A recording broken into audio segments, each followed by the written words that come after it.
morning, and it's a very windy, blustery morning, and I'm just thought I'd show you. I'm just in the sheep shed at the moment. I'm just checking up these wool bags because we're going to send them. I'm not sure where we're sending them actually. We did used to send them to British Wool, but I think we're sending them somewhere different now, so I'm not quite sure at the moment. I'll let you know on that one. There's Black in the background having a restricted hay because she's over summer she's got rather large, and so we're just having to restrict her hay a bit and take her off the grass. And and we still have no friends for feet. He's literally on his own all the time, aren't you, friend?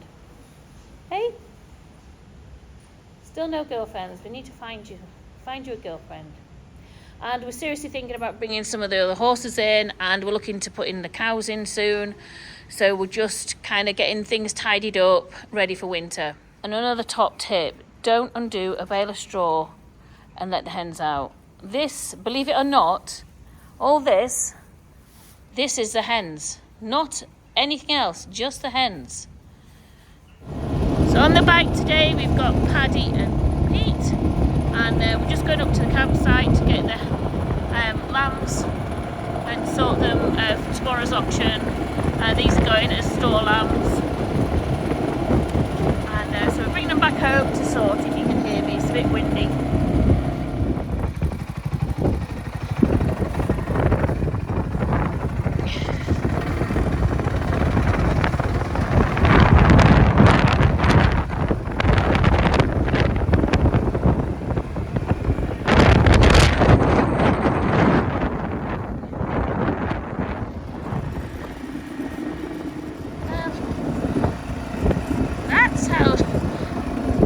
Thinking that somebody's coming on the fields and moving all the campsite benches. I think it's actually the sheep. So somebody's moved that one down, further down the field. Yeah, so the campsite is still open till the 31st of October. And then it's closed up for the year. And then we'll be reopening again I think we're opening in June this time. We're opening a bit earlier next year on the 60 days permit. So we're just gathering up these two fields. In these two fields we've got Jack Black and also Amos, my Herdwick Tup, which is for sale. I can't use him anymore now. He's a good getter, but he's just we just can't use him as he'll be back on his own daughter. So I'm looking for a new Herdwick Tup as well.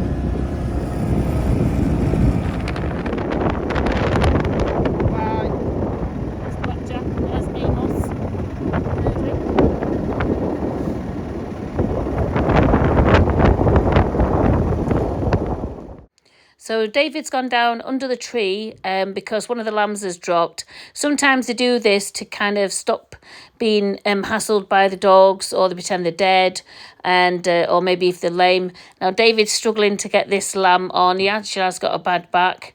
I'm stuck up near the top. I've kind of zoomed in on him. And there's Pete and Paddy there. Pete's just... he's still a bit young, but to be honest, he's doing all right. He's not attacking them or anything like that, so that's great. He's kind of following Paddy a lot of the time, so... but there's David, he's got the lamb on, and he's just holding it, and Pete's off and away. Good boy! There's a good boy. You like you doing your sheep jogs? Yeah, come on then.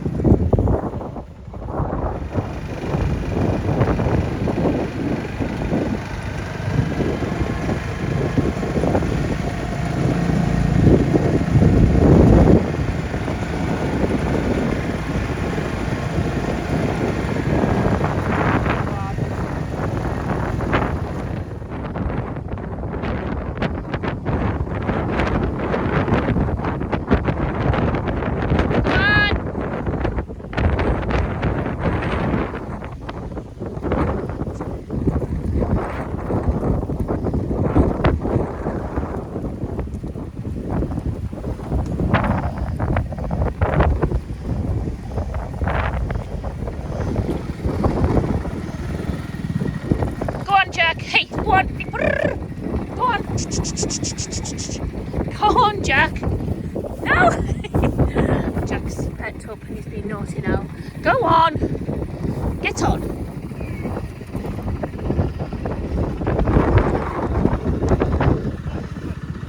David's trying to pinch you, isn't he, Petey? Isn't he?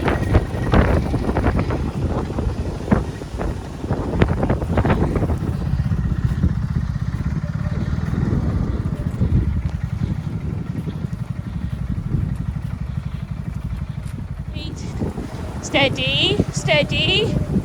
Good boy. Steady.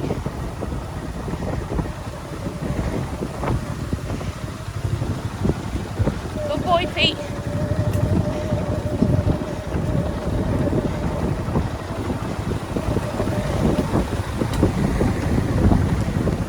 They're the new cubicles, and this is the hole that's basically been dug. Got another one up there. It's looking a bit of a mess, but we've used this as a bit of a dumping ground as well through summer. But now we're gonna try and get it all sorted. These dug out and get these new cubicles in. We've got concrete panels to go on the bottom part of it. So once we've got these holes dug out, we'll start getting it all back together. We've got some metal stanchions, these ones here, there to fit in, and yeah, it's a bit of a job really.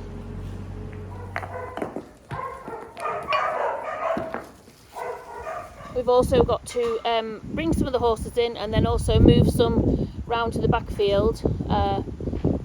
They don't normally go on here in the winter, so we're going to put them round the back and then they can come in and out of the mare barn.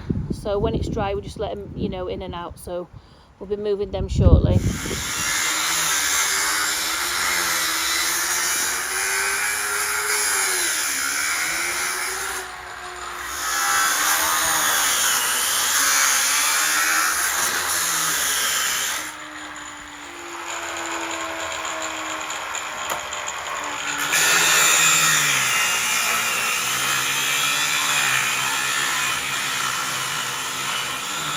It's Saturday morning and it's a blistery day, but today we're collecting majority of the sheep in. We've still got obviously the sheep at the fells, but we're collecting the sheep in for tailing, getting ready for Tup Time. And I just saw on my Instagram stories that were exactly the same day that we were most years actually. So 2018, 2019, I'm not sure about 2020, I don't know if I recorded that on there, but I just thought it's quite funny we're actually to the same day. Anyway, I'll show you how they get on. Bye for now. Come on, Mummy's going to lose you as well. So here's the Yows. They're going to get talking first, and Leah's just jumped in there causing havoc. Lee! Absolute buffoon. Covering me in bloody sheep shit. So what's going to happen is these Yows are going to get shedded and sorted out. All the swells are just going to get left back because we're not tailing the swells as yet. David's just down there with Lee, doing a bit of training with him because he's just a little bit too keen. And but otherwise, we'll be tailing for the foreseeable future.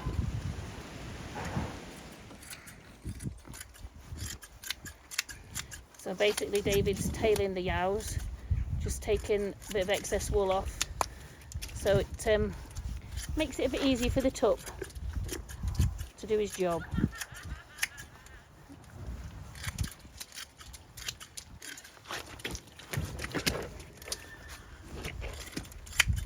I wanted to use the clippers, but David's wanting to do it old-fashioned way.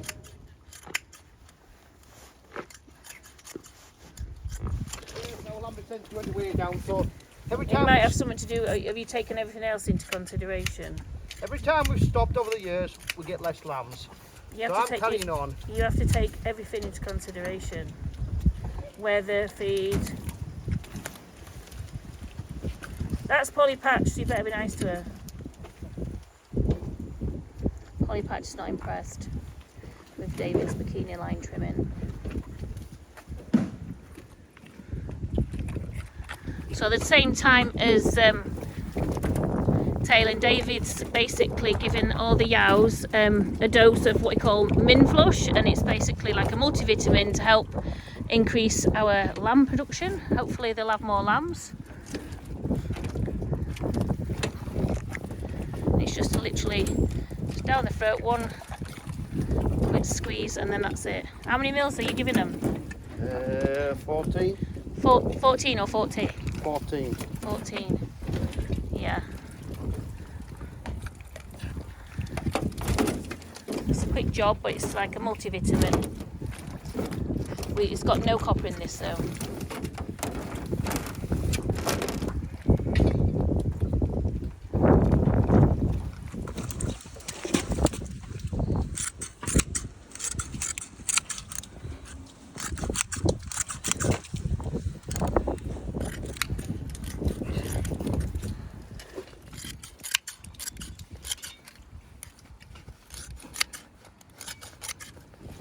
So once they've had their tails trimmed, there's some interesting, I think David likes making them into poodles, trimmed and been dosed, and you've missed one here, mate. I can see one that's missed. He reckons he doesn't miss any, but anyway. Yeah, once they've been dosed and trimmed, then these are just going to go back up to a field just to wait for when we get ready to louse the tup. That means basically let the tup go for mating.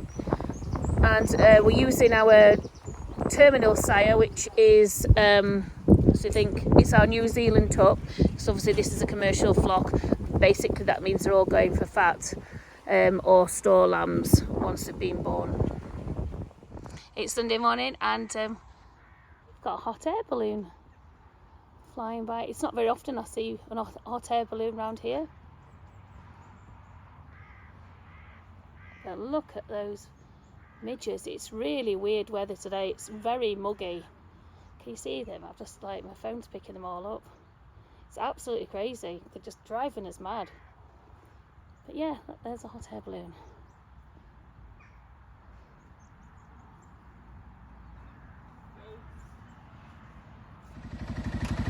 So we're just moving these cows. They were up at the fell. They've come down through the moss, and we're just bringing them into the front field, and then I think we're going to push them over into the back field and the long pasture. They've all calved now, and that is the end of calving for this year. So this is the last of our back end calvers, and then we'll be looking forward to next year's calving. What we'll be doing shortly, we'll be scanning our cows again just to see who's in calf.